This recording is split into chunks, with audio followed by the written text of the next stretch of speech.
Par une nuit sans lune, quelque part à l'orée d'une forêt, un jeune homme du nom de Lucas se trouvait en panne avec sa voiture. Son téléphone n'avait plus de batterie, et les routes désertes du village où il s'était aventuré semblaient englouties par le silence.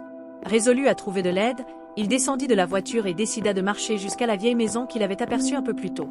Cette maison, selon les gens du coin, appartenait autrefois à une famille étrange. On racontait qu'un enfant y avait mystérieusement disparu, et depuis, la demeure avait été laissée à l'abandon. Mais Lucas, sceptique de nature, n'avait jamais cru aux histoires de fantômes. Alors qu'il avançait, la brume s'épaississait, couvrant ses pieds d'une couche opaque. En arrivant devant la maison, il sentit un frisson glacial le traverser. Les fenêtres brisées semblaient observer chaque pas qu'il faisait, et la porte, légèrement entrebâillée, l'invitait d'un grincement sinistre. À l'intérieur, le silence était encore plus oppressant. Lucas alluma la lampe torche qu'il avait dans sa voiture, projetant une faible lumière tremblotante sur les murs jaunis et les vieux meubles couverts de poussière. En progressant dans le couloir, il remarqua des cadres photos accrochés au mur, des visages éteints, sans expression, qui semblaient le fixer.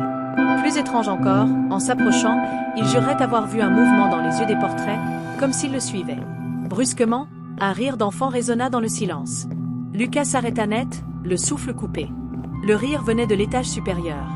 Il savait qu'il devrait s'en aller, qu'il n'avait rien à faire ici, mais une force inexplicable le poussait à monter. Chaque marche craquait sous son poids, brisant le silence de la maison. Arrivé au sommet de l'escalier, il vit une porte à moitié ouverte au bout du couloir.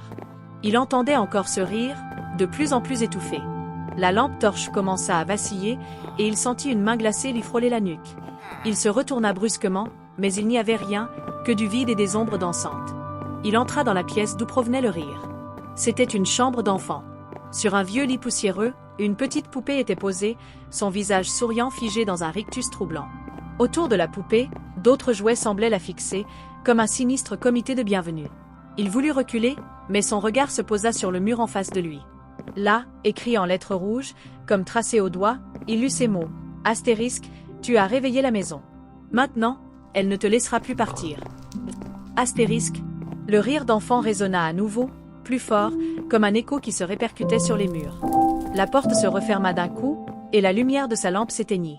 Dans l'obscurité, Lucas sentit une multitude de petites mains le saisir, le tirant lentement dans un froid glacial qui envahissait la pièce. Son dernier cri se perdit dans le silence, étouffé par le murmure des ombres.